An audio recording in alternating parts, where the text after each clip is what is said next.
Hi friends, இன்றைக்கி என்ன செய்யலாம்னு பார்க்கலாங்களா? நான் வந்து கொத்தவரங்காய் எடுத்திருக்கேன். இந்த கொத்தவரங்காய் தான் இப்போ நம்ம செய்ய போகிறோம். சிம்பிளான மெத்தடு. கடுகு போட்டுக்கோங்க, கொஞ்சம் ஜீரகம், அவ்வளோதான். ஒரு 200 கிராம் காய் எடுத்திருக்கேன். இது அப்படியே வதக்கி விடுங்க. அவ்வளோதான் ஃப்ரெண்ட்ஸ். இந்த மிளகாத்தூள் மஞ்சத்தூள் போட்டு அப்படியே இறக்க போகிறோம். நம்ம சூப்பராக இருக்கும். வதங்கிட்டு நம்ம வேகிறது தான். இங்கே பாருங்கள், உப்பு போட்டுக்கோங்க, கொஞ்சம் வதக்கி விடுங்க. சூப்பராக இருக்கும் ஃப்ரெண்ட்ஸ். தயிர் சாதம் அந்த மாதிரி ரொம்ப சின்ன. இது பிஞ்சி கொத்தவரங்காய் பாருங்கள். நான் அப்படியே பொறுக்குவேன். ஒரு 200 கிராம் எடுத்தேன். நான் இன்னைக்கு தயிர் சாதத்துக்கு தான் வைக்கிறேன். அப்படியே நல்லா வதக்கி விட்டுருங்க. மாட்டாத கட்டு கொஞ்சம் மஞ்சத்தூள் போட்டுக்கோங்க. இது நல்லா வதங்கட்டும். நல்லா அப்படியே காய் பச்சை அப்படியே மாறுது பார்த்தீங்களா? கொஞ்சம் நேரம் அப்படியே வதக்குங்க.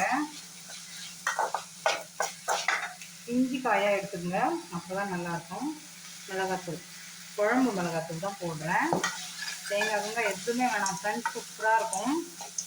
எனக்கு நார்த் இந்தியா ஃப்ரெண்டு ஒருத்தர் இருக்காங்க. இது சப்பாத்திக்கு இது அப்படியே சூப்பராக வச்சு தருவாங்க ஃப்ரெண்ட்ஸ். நான் வந்து இதை உடச்சி போட்டிருக்கேன்.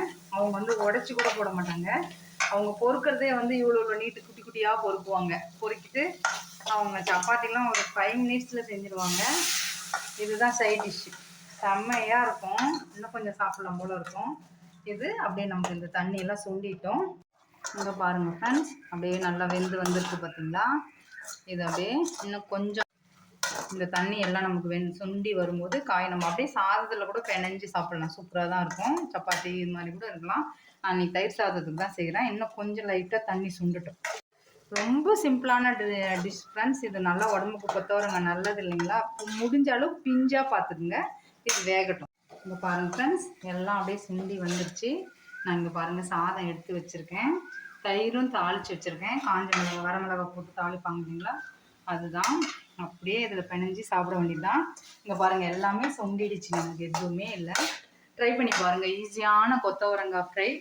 லைக் பண்ணுங்கள், ஷேர் பண்ணுங்கள், சப்ஸ்கிரைப் பண்ணுங்கள். நெக்ஸ்ட் வீடியோவில் பார்க்கலாம். பாய்.